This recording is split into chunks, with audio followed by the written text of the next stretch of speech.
Yo, how's it going everybody? It's Sketch and welcome back to the channel. And on today's episode, we're taking a look at the 3D racer, aptly named Ridge Racer, developed and published by Namco for the arcade in 1993 and receiving a port to the original PlayStation as a launch title in September of 1995. This will be the first entry in a long series of racing games that will receive numerous sequels as well as spin-offs over its lifetime. This is also one of the first games I picked up back in the day when the PlayStation released, and I still come back to it every so often since for as simple of a concept as it is, there's hours of challenging gameplay to dive into should you want to try to master it. What's the story about with Ridge Racer though? Honestly, there isn't one. The only objective here is to get to the finish line before the timer runs out and make it to first place to advance to the next track. It's a rather straightforward affair in this arcade racer, and it's an easy one to pick up but difficult to perfect. Gameplay wise, you get a total of 8 courses, which are the same course with different routes and increasing speeds. The 4 tracks on the back end are the same course but in reverse and including day and night cycles. At a glance, it may not sound that crazy, but when you get to those extra stages, you'll notice it can be pretty tough to even make it to the finish line with enough time to cross it. You'll start with a base of 4 selectable cars, each with their own attributes and specialties, and you can unlock 8 additional cars if you get a perfect score on the Galaxian bonus stage while the ROM loads up. Once you choose your car, you'll pick a transmission and a track to cruise to, and you're off. Races in general start off pretty easy since the speed is dialed down, allowing you to take in the first leg of the course. But once you get to the next one, you'll notice that these turns might start getting a little bit tight. This is where Ridge Racer's low-key crucial mechanic comes into the picture, being drifting. Drifting is essential to getting through the courses quickly and effectively,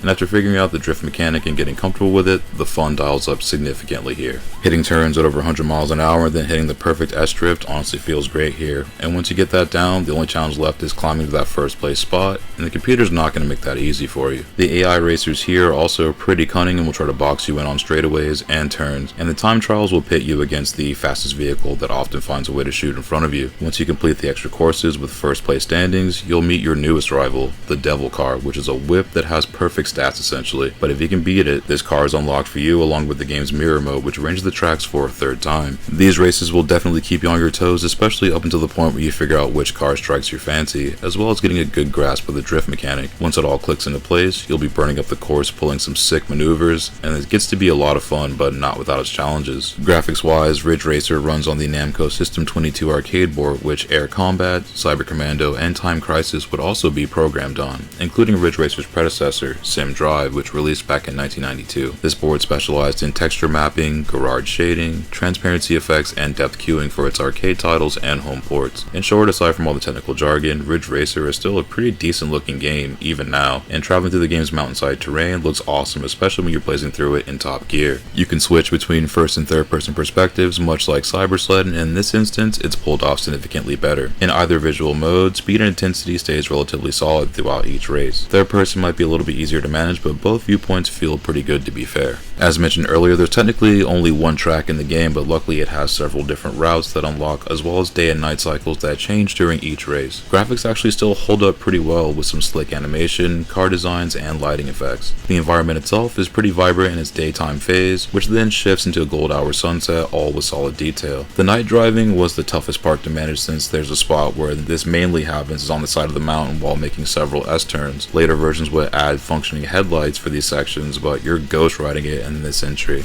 The attention to detail on the track is also pretty good, like how passing the Jumbotron on each lap shows footage of Galaxian and which car is in the lead, along with some conveniently placed Namco billboards advertising future releases. While racing, there was a little bit of screen tearing at times, but it does hold steady with the frame rate throughout each race. Ridge Racer legit cooks from a technical aspect in regards to its visuals and performance. Car designs are also about what you'd expect with some sleek drift car models, along with more luxury racer models. Most vehicles will have decals or wraps featuring Namco franchises, which also is a pretty nice touch. The Mappy cars were solid mid-range cars along with the Ryuku. The Devil car is also a standout, but it's also kind of a grind to get, but it can be done with a bit of practice. Once you cross the finish line, each race will get replayed with a free roaming camera as the announcer gives a few remarks about your performance. The better you do, the more enthusiastic the announcer will be, as well as the footage being more dynamic. It's usually just playing the first lap with the exceptions of clearing each time trial race, which unlocks new content and bonuses, which the clip will be slightly longer. Sound wise, this game is pretty hype with some of the best driving tunes next to Outrun. The soundtrack composed by Shinji Hosoe,